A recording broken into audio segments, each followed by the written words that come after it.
Next is some definitions of spherical mirror. कुछ बड़ा definitions हैं जो मैं एग्जैक्टली आइडिया होनी चाहिए क्या क्या है, सुनिएगा। मान लीजिए कि आपके पास ये कोई मिरर है एंड लेट्स से बेटा ये कोई कॉनकेव मिरर है। सबसे टॉप मोस्ट पॉइंट को मैंने ए बोल दिया, सबसे नीचे वाले पॉइंट को मैंने बी बोल दिया, और जिस स्फीयर से हमने इसको कट किया था उसके सेंटर को मैंने सी बोल दिया, और उस स्फीयर के रेडियस को मैंने आर बोल दिया। मतलब इसी स्फीयर को अगर मैं कंप्लीट करूंगा तो ये सी इसका सेंटर है। ये जो इस स्फीयर का मिड पॉइंट है, स्फीयर के सरफेस का मिड पॉइंट है, इसे मैंने पी बोल दिया। Fair enough. इसी तरह से हमारा ये स्फीयर मान लीजिए मैंने इस तरफ पेंट कर दिया, इस मिरर का जो मिड पॉइंट है उसे मैंने एक बार के लिए पी बोल दिया, मतलब पोल। जिस स्फीयर का ये पार्ट था उसके सेंटर को मैंने सी बोल दिया, और उस स्फीयर के रेडियस को मैंने आर बोल दिया। इसके टॉप मोस्ट पॉइंट को मैंने ए बोल दिया, और सबसे नीचे वाले पॉइंट को मैंने एक बार के लिए बी बोल दिया। फेयर ना? तो कुछ बेसिक डेफिनेशंस हैं, सुनिएगा। सबसे पहले centre of curvature. Centre of curvature हमारा सी पॉइंट है। आप ऐसा कह सकते हैं कि जिस भी स्फीयर से हमने कट किया है इस मिरर को, उस स्फीयर के सेंटर को हम सेंटर ऑफ कर्वेचर कह सकते हैं। आप लिख भी सकते हैं, it is centre of the hollow sphere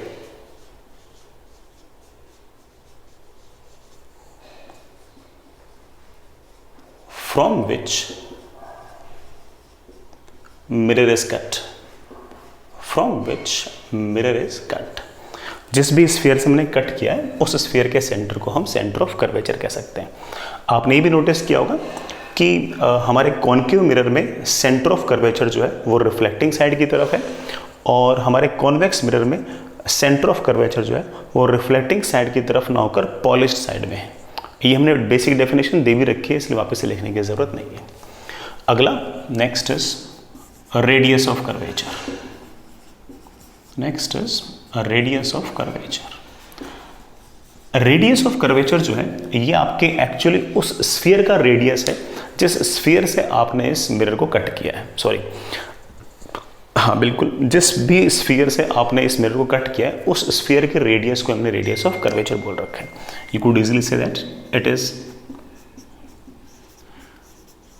radius of hollow sphere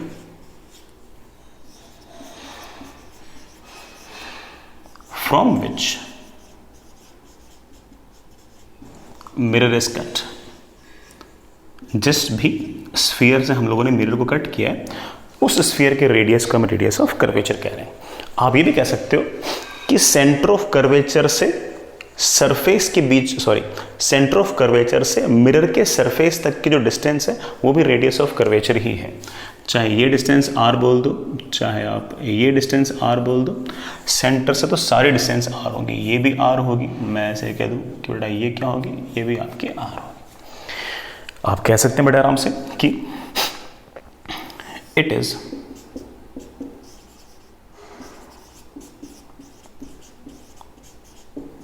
separation between centre of curvature and, मैंने सेंटर ऑफ कर्वेचर को सी लिख दिया, and surface of mirror. Mirror की जो सरफेस है वहां तक की जो डिस्टेंस है वो भी आपका रेडियस ऑफ कर्वेचर ही है। एक छोटी सी बात और, इन डायग्राम को बनाते बनाते आपको इस बात का आइडिया लग गया होगा कि इस सेंटर ऑफ कर्वेचर से गुजरने वाली जो लाइन होगी या फिर जो रे होगी वो हमेशा इस मिरर को परपेंडिकुलरली स्ट्राइक करेगी।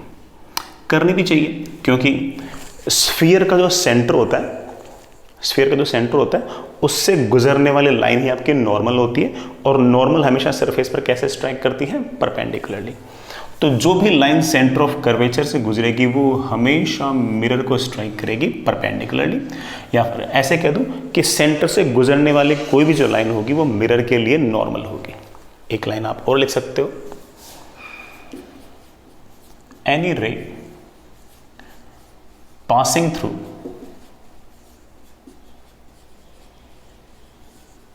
Centre of curvature is always perpendicular या नॉर्मल, कुछ भी लिख दो, is always normal to the mirror. Mirror की हमेशा नॉर्मल होगी, परपेंडिकुलर होगी। नॉर्मल बनाना हमारे लिए इंपॉर्टेंट तो है, क्योंकि हमारे जो लॉस ऑफ रिफ्लेक्शन है वो तो इसी बात पर तो टिके हुए हैं कि angle of incidence equals to angle of reflection. और एंगल ऑफ इंसिडेंस और एंगल ऑफ रिफ्लेक्शन हम कहाँ से मेजर करते हैं? ऑफ कोर्स नॉर्मल से मेजर करते हैं। प्लेन सरफेस पर नॉर्मल बनाना आसान था, और स्फेरिकल मिरर में भी इतना मुश्किल नहीं है। जो भी नॉर्मल होगा वो हमेशा हमारे इस सेंटर ऑफ कर्वेचर से गुजरती हुई लाइन होगी। तो अच्छा पॉइंट है, आप इसको याद रख सकते हो। चलिए आगे बढ़ते हैं। नेक्स्ट इज, हमने अभी तक सिर्फ और सिर्फ दो डेफिनेशन देखी, एक सेंटर ऑफ कर्वेचर और दूसरा हमारा रेडियस ऑफ कर्वेचर। और हमने ये भी देखा कि सेंटर ऑफ कर्वेचर से गुजरने वाली कोई भी जो लाइन होगी ना, वो मिरर को हमेशा परपेंडिकुलरली स्ट्राइक करेगी। Fair enough. अब अगली बात, नेक्स्ट इज पोल। हमारे डायग्राम में जो पॉइंट P दिखा रखा है वो हमारा पोल है। ये हमारा पोल है। ये जो पोल है ये हमारे एक तरह से इस मिरर की सरफेस का मोस्ट सिमेट्रिक पॉइंट है, या फिर ऐसे कह दूं कि मिरर की सरफेस का बीचों बीच वाला जो पॉइंट है, मिरर की सरफेस का बीचों बीच वाला जो पॉइंट है उसे हम पोल बोल रहे हैं। एंड वैसे इसकी बेसिक डेफिनेशन आप ऐसे लिख सकते हो कि it is point on surface of mirror about which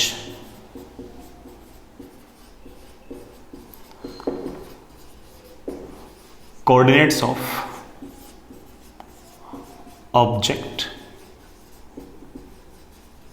and image can be written easily। पोल जो है वो मिरर के सरफेस पर वो पॉइंट है जिस पॉइंट के अबाउट ऑब्जेक्ट और इमेज के कोऑर्डिनेट्स लिखना सबसे आसान हो। ये कैसे कोऑर्डिनेट्स लिखने हैं वो बात की बात है, लेकिन पोल जो है वो एक तरह से हम हमारे पूरे के पूरे इस कार्टेशियन सिस्टम का मतलब एक्स वाई एक्सिस का ओरिजिन मानेंगे, और उसके अबाउट ही हम ऑब्जेक्ट और इमेज के कोऑर्डिनेट्स लिखेंगे।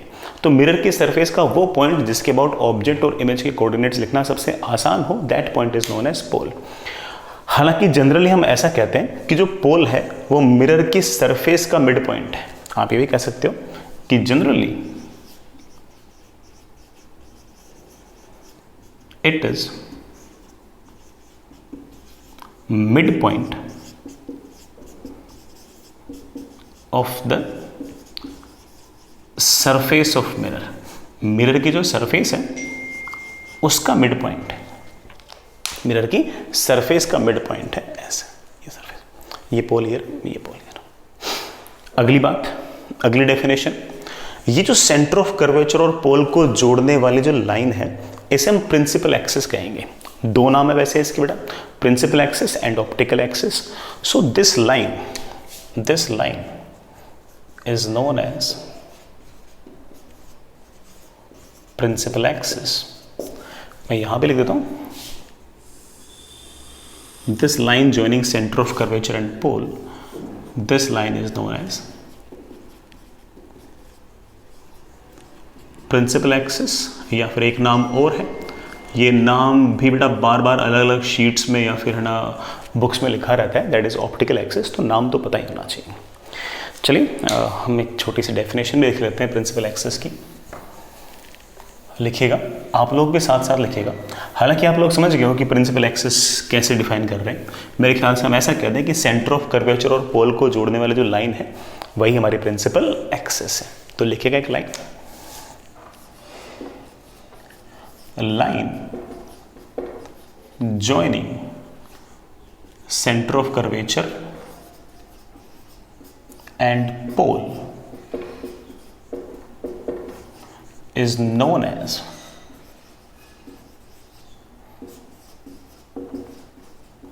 principal axis।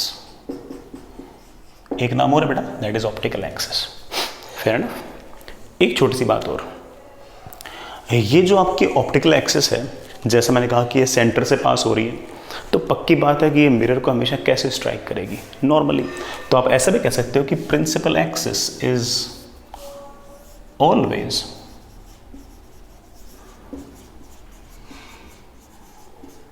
Normal to the mirror.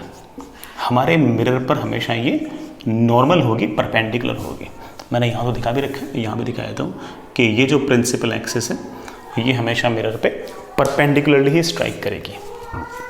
Fair enough, ये हमारी ऑप्टिकल एक्सिस या प्रिंसिपल एक्सिस है। अच्छी बात है। अगली बात, ये जो लेंथ है ए बी, ये जो ए बी लेंथ है, इसे हम अपर्चर डायमीटर बोलेंगे।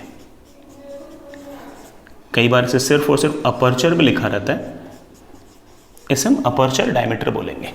ये जो ए बी है ना, मतलब मिरर का वो हिस्सा जो रिफ्लेक्शन के काम आ रहा है, उसके डायमीटर को हम अपर्चर डायमीटर बोलते हैं। कई बार है ना सिर्फ और सिर्फ अपर्चर शब्द भी यूज कर रखा होता है। तो एक छोटी सी डेफिनेशन और बेटा लिखिएगा, it is something like this, A B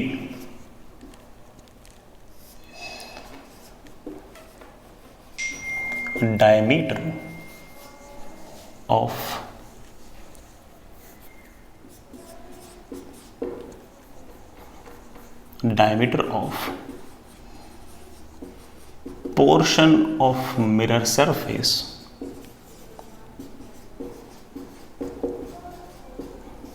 which is available for reflection